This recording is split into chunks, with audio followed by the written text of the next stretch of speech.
بسم اللہ الرحمن الرحیم۔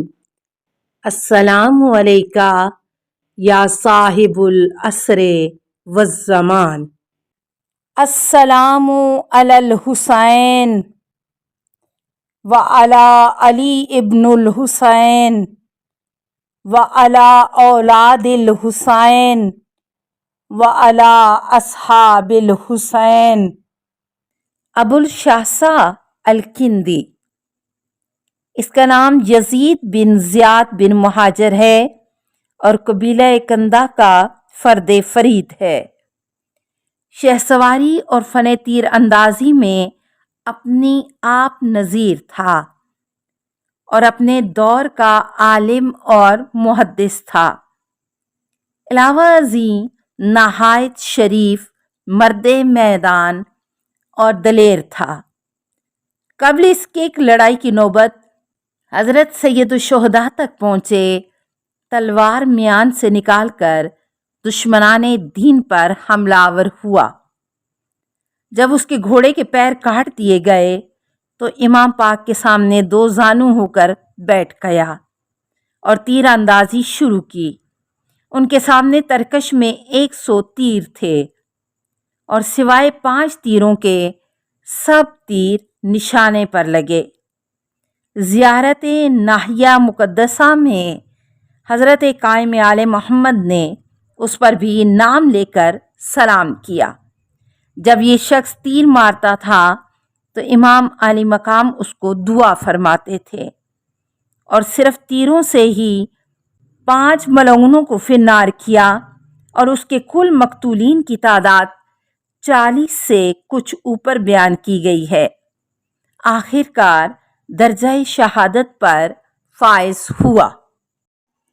اسد کلبی، جب حضرت سید الشہداء نے آخری استغاثہ بلند کیا تو انصار میں سے جن 15 آدمیوں کا نام لے کر پکارا ان میں سے ایک اسد کلبی بھی ہے، اور اس سے معلوم ہوتا ہے کہ یہ بھی شہدائے کربلا میں سے ہے۔ اس کے علاوہ کہیں سرات سے اس کے متعلق کچھ نہیں ملتا، اور امام علی مقام کے الفاظ ابو مخنف سے اس طرح منقول ہیں۔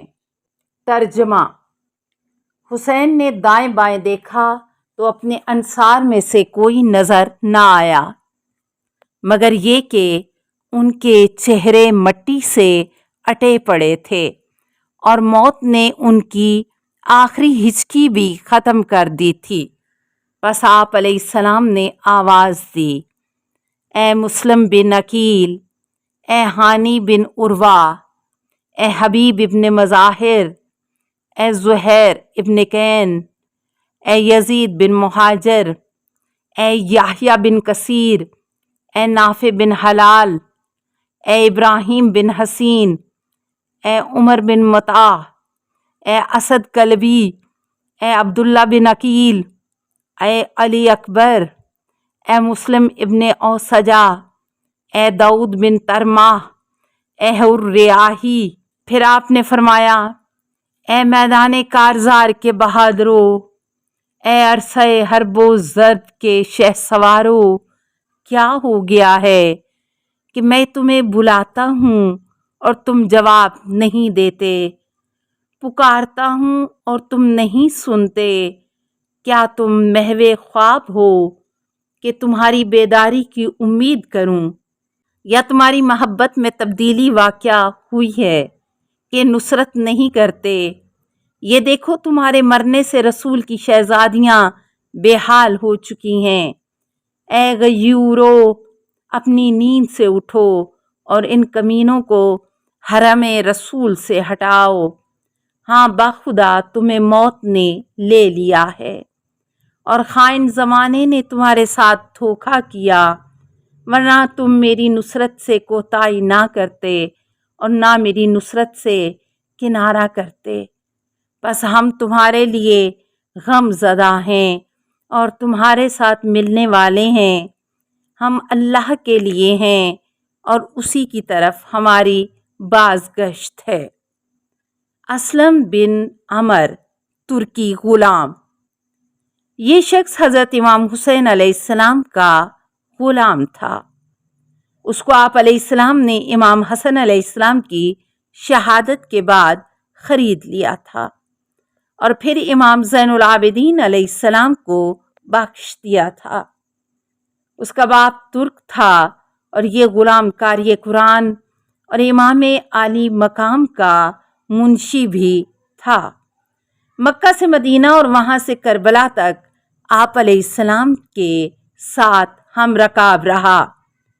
جب روز عاشور لڑائی کی آگ بھڑک اٹھی تو اس نے امام سے اذن جہاد طلب کیا۔ آپ نے فرمایا میرے فرزند سجاد علیہ السلام سے اجازت لو۔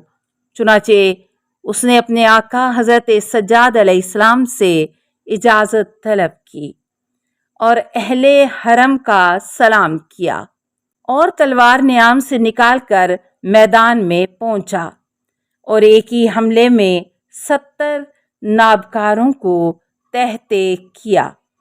حضرت سجاد علیہ السلام نے اپنے غلام کے جوہر شجاعت ملاحظہ فرمانے کے لیے خیمہ کا دامن بلند کیا اور داد شجاعت دی۔ ترکی غلام کافی جہاد کرنے کے بعد ایک دفعہ پھر خیام کی طرف پلٹا اور حضرت سجاد علیہ السلام کی خدمت میں پہنچا اور اپنے آقا کو دوبارہ سلام کرنے کے بعد پھر میدان کارزار میں مشغول جہاد ہوا۔ آخر شدت پیاس اور کثرت زخم کی تاب نہ لا کر زمین پر گرا اور حضرت امام حسین فوراً اس کے سرہانے پہنچے، گھوڑے سے اتر کر روئے اور اس کے منہ پر منہ رکھا۔ ابھی غلام ترکی میں رمق جاں باقی تھی۔ آنکھ کھولی اور دیکھا کہ سر حضرت امام حسین علیہ السلام کے زانو پر ہے۔ آقا کی طرف نظر بھر کر دیکھا اور اپنی خوش بختی پر مسکراتے ہوئے راہی جنت ہوا۔ امیہ بن سعد طائی، یہ شخص تابعی تھا اور حضرت امیر علیہ السلام کے اصحاب میں سے تھا۔ شہ سوار اور شجاع تھا۔ اس کا قیام کوفہ میں تھا۔ حضرت امیر علیہ السلام کے ہمراہ لڑائیوں میں خصوصاً جنگ صفین میں اس نے خوب حصہ لیا۔ جب کربلا میں امام حسین علیہ السلام کی آمد سے مطلع ہوا تو کوفہ سے نکل کھڑا ہوا اور 8ویں محرم کی رات خدمت اقدس امام میں پہنچا اور 10ویں کے دن حملہ اولا میں جام شہادت نوش کیا۔ انس بن حارث کاہلی صحابی، یہ شخص جناب رسالت مآب صلی اللہ علیہ وآلہ وسلم کے صحابہ میں سے تھے۔ واقعہ کربلا میں کافی سن رسیدہ تھے۔ انہوں نے جناب رسالت مآب صلی اللہ علیہ وآلہ وسلم سے حدیثیں نقل کی تھیں۔ چنانچہ عسقلانی نے اصحابہ میں انس بن حارث سے ایک حدیث نقل کی ہے کہ حضرت رسالت مآب صلی اللہ علیہ وآلہ وسلم سے اس نے خود سنا تھا کہ خود فرماتے تھے کہ میرا یہ فرزند یعنی حسین علیہ السلام زمین کربلا میں قتل ہوگا۔ جو شخص اس موقع پر حاضر ہوا اس پر اس کی نصرت واجب ہے۔ زیارت ناحیہ مقدسہ میں امام پاک علیہ السلام نے اس بزرگوار پر بھی سلام بھیجا ہے۔ جب امام حسین علیہ السلام نے اس بزرگوار کو ابن سعد کے ارادوں سے اطلاع پانے کے لیے بھیجا تو اس نے عمر بن سعد کو سلام نہ کیا۔ ابن سعد نے پوچھا کہ تو نے مجھے سلام کیوں نہیں کیا؟ کیا تو ہمیں مسلمان نہیں سمجھتا؟ حالانکہ ہم نے خدا اور رسول کا انکار نہیں کیا۔ تو اس بزرگوار نے جواب دیا کہ تو نے خدا اور رسول کو کس طرح پہچانا ہے جبکہ فرزند رسول کے قتل پر کمر بستہ ہے؟ پس ابن سعد نے سر جھکا لیا اور کہا خدا کی قسم ان کے قتل کرنے والوں کا انجام بے شک جہنم ہے، لیکن عبید اللہ بن زیاد کے حکم کی اطاعت سے گریز نہیں کیا جا سکتا۔ بہرکیف اس بزرگوار نے بروز عاشور اجازت جہاد حاصل کی اور بحر جنگ میں غوطہ زن ہوا، اور ضعیفی اور بڑھاپے کے باوجود ایسی جرأت و ہمت سے حملہ کیا کہ روبہ صفت انسانوں کے درمیان گونجتا ہوا شعر معلوم ہوتا تھا۔ آخر 18 ملعونوں کو تحقیق کر کے جام شہادت نوش کیا۔ السلام علیکہ یا صاحب العصر والزمان، الامان الامان الامان من فتن الزمان۔ السلام علیکہ یا خلیفۃ الرحمن، السلام علیکہ یا امام الانس والجان، السلام علیکہ یا مظہر الایمان، السلام علیکہ یا شریک القرآن، السلام علیکہ یا قاطع البرہان، السلام علیکہ یا امام زماننا ھذا اجل اللہ فرجک وسہل اللہ مخرجک وظہورک۔ السلام علیکہ ورحمۃ اللہ۔